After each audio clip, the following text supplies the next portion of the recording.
Hi and welcome to ITSnippets. Today I'm going to show you how to configure your Plex server that, if you followed my previous video, you should now have installed. If we look down in my status bar, we will see the Plex icon. I want to right click on that and open Plex and maximise the window that opens up. Now we can see our Plex interface.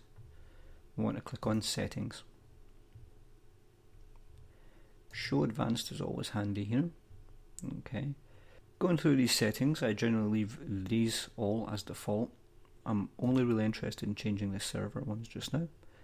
You can check here whether there's any updates available. As you can see, my Plex is up to date. I literally just installed it 5 minutes ago. I don't like it sending anonymous user data to Plex. I don't like the idea of anything sending data to Plex, to be honest, or any other company for that matter. So we have Windows 10 Test Rig is the friendly name. I don't like the idea. All of my servers are named after Norse gods, so this can be Freya.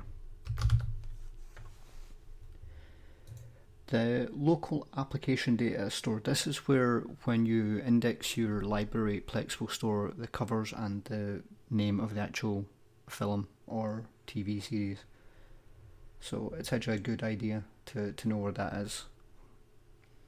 For example, if you're ever trying to move your Plex server from one system to another and you didn't want to spend several hours re-indexing it, you would copy that folder too. Support away mode when preventing system sleep. Again, I just leave all these ticked as default. I always use the update channel public, so I'm not getting any of the beta releases. We click on library down the side. I like to update my library automatically, and I also like to run a partial scan when changes are detected. These two might actually work kind of like against each other. Personally, not seeing any problems with it. If you add a lot of data to your library constantly, you may want to change the library uptime interval and set it hourly. 30 minutes, 15 minutes, 2 hours, 6 hours, 12 hours, or even daily, so that your server's not constantly trying to update. And obviously you would tick that box if you did so, and you'd probably untick these just to make sure that it wasn't running every time you put new data onto the drive. As mine runs from a NAS drive, it doesn't really get updated more than maybe once a day anyway, so it's not going to cause me any real issues. Allow media deletion allows owner of the server to delete media from the disk. I never enable that. You never know when a bug's going to creep in and cause any issues. And you can run the scanner task as low priority. Because my system that runs Plex is generally the only thing that's running on that system, it's 24/7, I just leave it running at whatever priority. But if you're using your Plex system for something else, then it's probably wise to run the scanner on a lower priority.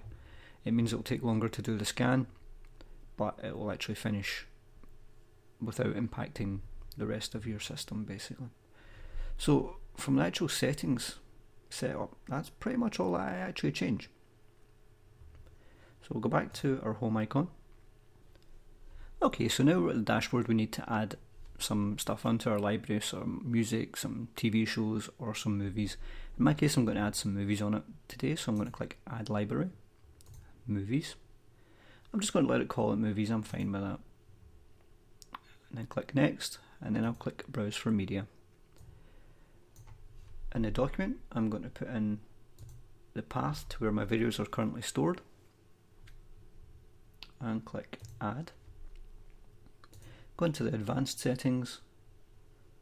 Don't really have to play around in here, but I generally like to select my country's United Kingdom if it's not set. And include adult content, because some things are actually marked as adult content or not necessarily adult content. So we do that, click Add to Library. There's only 3 in it, so it shouldn't take too long. There you go, you can see it's beginning to scan them. It's grabbed 2 of them already. There's a third one, and it's grabbing the details for it. As you can see, the metadata down the bottom. And there we go. We now have 3 movies added to our collection. If we want more information on the movie, all we have to do is click on it, and it'll bring up some details about it, synopsis and stuff. Well, that's the basics of setting up a Plex server and adding some content to it. If you want to add more libraries, you simply go over to the library section and click the plus sign.